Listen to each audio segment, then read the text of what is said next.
Okay, a little bit of a long one, but here is a little vlog of my Tennocon trip. So I was invited with the VIP ticket. I had to obviously travel and pay for my hotel, but I got to go to Tennocon, which is the last time since 2019 I've been. So it's been a few years, and it was it was a great time. As you can see, I'm leaving Sweden. That's where I live, and it's very nice weather. I luckily got an upgrade to business class, which I won. I'm like, hell yeah, that's the only way to go now. But it was really cool flying over parts like, you have to kind of go around the earth over via like Greenland and Iceland. So getting to see all those with the clear sky was very nice. As you can see down, like there's lots of little islands and fjords and stuff. Very, very pretty. Really, really cool. I would love to visit there one day, but who knows? Maybe they'll invite me there too. But when we landed into London, it looks very Canadian. Or sorry, this was Toronto. It looks very Canadian. You know what that means if you're European. It just looks very like kind of American with big roads and paths. The weather was really nice. It was a very smooth flight. It only took, I think, like 8 hours from Copenhagen to fly. So it was pretty nice. But it's really just, to me, the biggest thing I always notice is like the highways and all the traffic, because we do not get that in Europe, as you can imagine.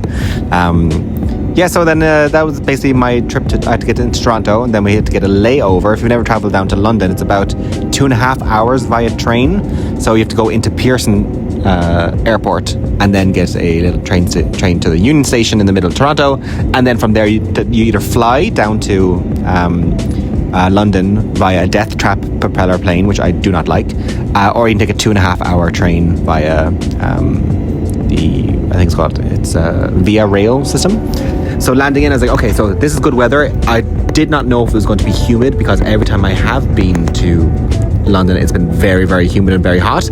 But luckily this time it was only warm. They had apparently thunderstorms the week before. So I was very happy. So next one, you see, this is a downtown London. Very cool, very busy. I wanted to go out, but I only had a little time before my train, so I couldn't.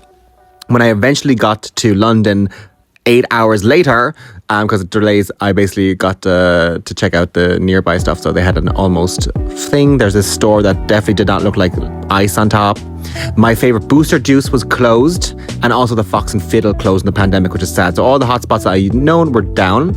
We had to line in queue for about an hour as a VIP. The other one went around the block for general admissions, just so we can go get our merch and our tags. I got my Frost Boy. I got these lovely Prince Alberts. And then we went to the park to see the geese. I wanted to, they were setting up Pride. So I was going to look around the different things they have in the park. Then that evening we had the Tennocon. This was the Friday night, mind you.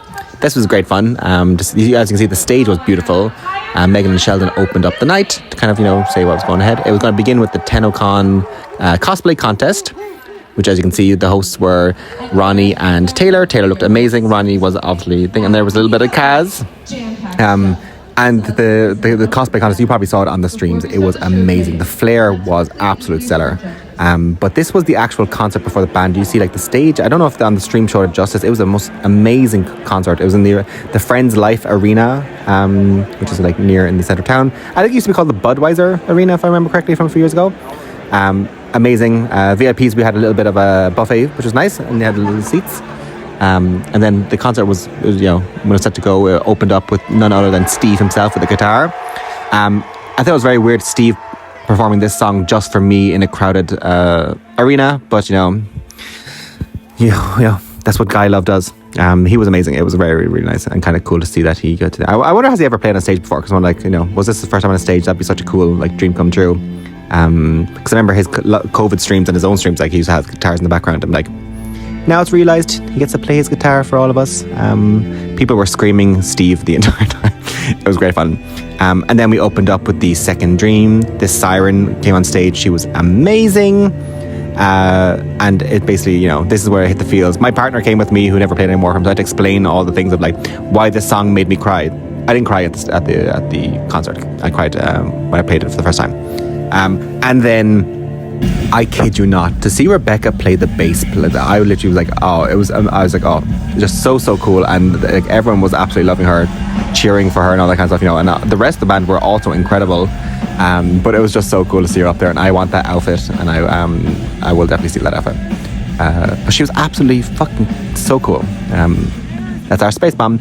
And then, I kid you not, singing online with the singers from there, I wanted to throw panties on the stage even though it was very funny that they were singing a really upbeat song as if they were at a funeral and they were standing around, but they sounded incredible. But I was like, it was just so funny seeing how they were just standing there. Then we had all these things at Tennocon Day. See, they had things you could go and prayer with the lotus and that kind of stuff. They were very cool. Life size, they're massive.